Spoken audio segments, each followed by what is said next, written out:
All right, what is going on, REI Marketing Weekly Newsletter subscribers? Josh Culler here with Culler Media.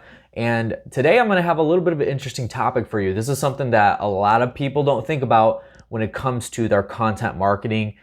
This also has to do with your marketing in general as well, but it's more specifically like I'm building this whole scenario around content marketing. So like the type of videos that you're going to put out, the blog postings, the messaging on your website, your social media platforms, all that stuff, your postcards, bandit signs that you put out. All that stuff is going to be centered around towards what I'm going to talk about here. Think about it this way. When you make a decision, more times than not, it's actually an emotional decision.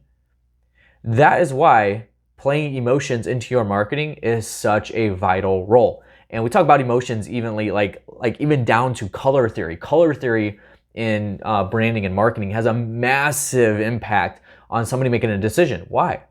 Because color impacts your emotions. When you see orange, you get an energetic feel. You get more, hyped up, and you feel more energized. Green, you have more of a calm feel. Blue, you have more of an honesty feel to it. There's a lot that plays into that. But it's also the type of content that you're hitting on when you're speaking, when you actually have the video wrapper on your videos and stuff like that. So I don't want to complicate it too much. I'm going to give you very, very simple things that you can implement into your video content today in order to start converting more people and drawing more people into you because they realize that A, they have a problem, B, you're identifying that problem, C, you're going to help them with that problem and show them how you're going to help them with that problem, and then D, you're actually going to make that happen. So here's some tips that I'm going to give you that I want you to be able to actually implement into your video. So when you go out and shoot a video today about acquisitions, and you're trying to shoot videos about how you can take inherited properties off of somebody's hands, think of it in these terms and you're going to get much better results, I promise you. So I got notes over here, so I'm going to be looking this way on my monitor. But the first thing I'll tell you is to paint a picture of the life without your service. Right? So I'm reading directly off here, so don't judge me. But basically what I'm telling you is identify the problem you're solving for the person and then amplify that problem or the pain point. So what that means here is that you're gonna basically, in your content, you're gonna tell people, here's what your life is gonna be like if you don't pull the trigger on my services, if you don't pull the trigger on my products.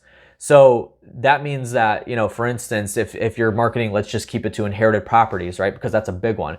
So you're marketing, you're shooting a video to somebody that has an inherited property. Now you're not gonna say, you right here that's listening on this video, you're gonna struggle. You're gonna have to go through all these maintenance repairs. You're gonna have to go through getting a tenant in the house. You're gonna have to go through a realtor and sell the house, and then they're gonna deal with inspectors. And don't make it specific to that, right? Don't point that person and poke them in the face. But you do need to be very generally specific about what their life's going to be like if they don't pull the trigger on moving forward with you. So when you shoot that video, you may say something like this. Look, I know you have an inherited property, and you may be watching this video, you have an inherited property, and here's what we can do to help solve that. Now, before I get into that, I want to make sure that you know a few things, that if you don't decide to, if you try to sell to a retail buyer, if you try to put a tenant in there, you're going to have to deal with an inspector. You're going to have to do the repairs on your own. You're going to have to deal with title companies and all this stuff. Like, you just lay everything out for them like that, and just basically give the process of what the process is going to look like if they don't go with you and your services. That's the first thing. You got to paint that picture very clear for them. The second thing is to tell a story of what their problem looks like once it's solved. Now that's a big one. That could be a case study, right? So that could be a testimonial video. That could be you saying, we've gone through, when you're shooting the video, you could talk about, first of all, you're painting the picture, identifying the pain point. And then the next step would be to give a case study of and so we actually helped somebody that had an inherited property, and we were able to get them out of that situation by doing X. And so you're going to tell them tell the story of what their problem looks like once it's solved. So now you're going to that point of, hey, now you don't have to deal with the inspector. Now you don't have to deal with getting tenants in the house. Now you don't have to deal with the repairs and blah, blah, blah, like all that stuff. Tell them what they don't have to worry about. And one thing, I'm going to go off track here a little bit, is that if you haven't done the story branding script for you, there's a book out there called Story Brand or Building a Story Brand by Donald Miller. It's a really good book. There's some things that I question and things that I'm not really 100% on board with, but I am on board with 100% with the infrastructure that he has built there. So if you go to like, I think it's mystorybrand.com or something like that, you can build out an entire StoryBrand script that's going to walk you through in detail of filling out kind of this like whole infrastructure of the problem that you're solving for the person, what that picture is going to look like, and it walks you through that. So I highly suggest doing that. I'll leave that in the description below for you if you have questions about it. But I highly suggest you doing that because that would help you get some clearer direction on being able to do what I'm talking about here. So that's the next thing, is tell the story of what their problem looks like once it's solved. That's pretty self-explanatory. And then the next thing would be here is that the customers, and I'm reading here, this is a quote, right? I love this quote. This is such an awesome quote. So the quote is, customers don't buy the product or service that you provide. They buy the change the product or service offers them, the way it helps them transform their lives or get them out of the problem they have and reach that solution. So that's very powerful because that really alludes to the fact that people make emotional buying decisions or selling decisions. And you may be listening to this like, yeah, Josh, I don't ever make emotional buying or selling decisions. It's just not the way it is. Well, it's not about how it works for you. It's about how it works for your audience. And 99% of your audience is not going to be a logical thinker like you. Whether you're a visionary, you're an operator, you're an entrepreneur, it doesn't matter. Like, we all think differently than the typical consumer does, but 99% of consumers think on emotion. And that's why my good friend John Martinez a lot of times talks about don't get into a bidding war with people when you're trying to make an offer for a property, because people are going to go with who they want. And you might have that diamond in the rough that they're going to just go with the highest offer, but ultimately they're going to go with whoever is easier to work with, whoever they like more, and whoever's going to help them out of the solution faster, more efficiently. And so you got to hit those points. So you got to market the service that you're doing for them, but not just the service. More of it needs to be the solution that your service is providing in order to get them to where they need to be out of that problem.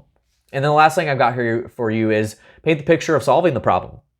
So that could be like the tail end of your content, is paint the picture of how that problem is solved. So what is your process for getting somebody out of an inherited property?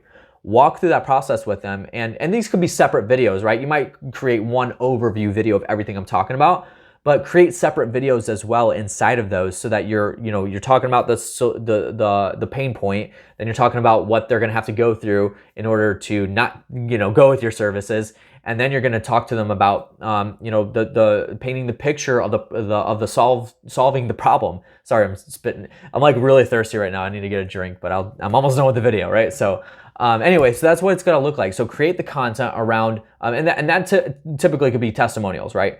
So painting the picture of of solving the problem could be a testimonial, case study, that kind of content, and get that out there. Get that out there for people to see, because it's really important. And I know a lot of times people are like, yeah, I know I need to do testimonials, but more times than not, they don't even know why they need to do testimonials. It's like, it's just because it's showing people that you're doing something or you're able to help other people. No, it's for this reason specifically. Is because you're painting the picture of solving the problem for the next person that you're going to solve the problem for.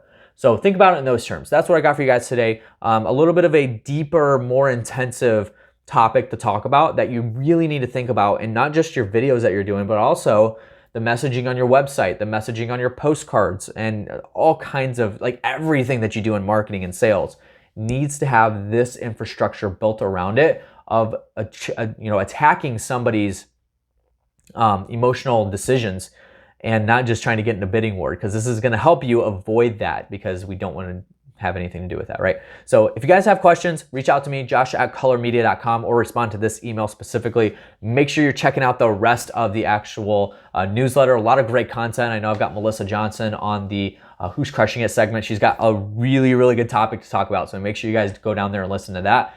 That's it, and I'll catch you guys next week.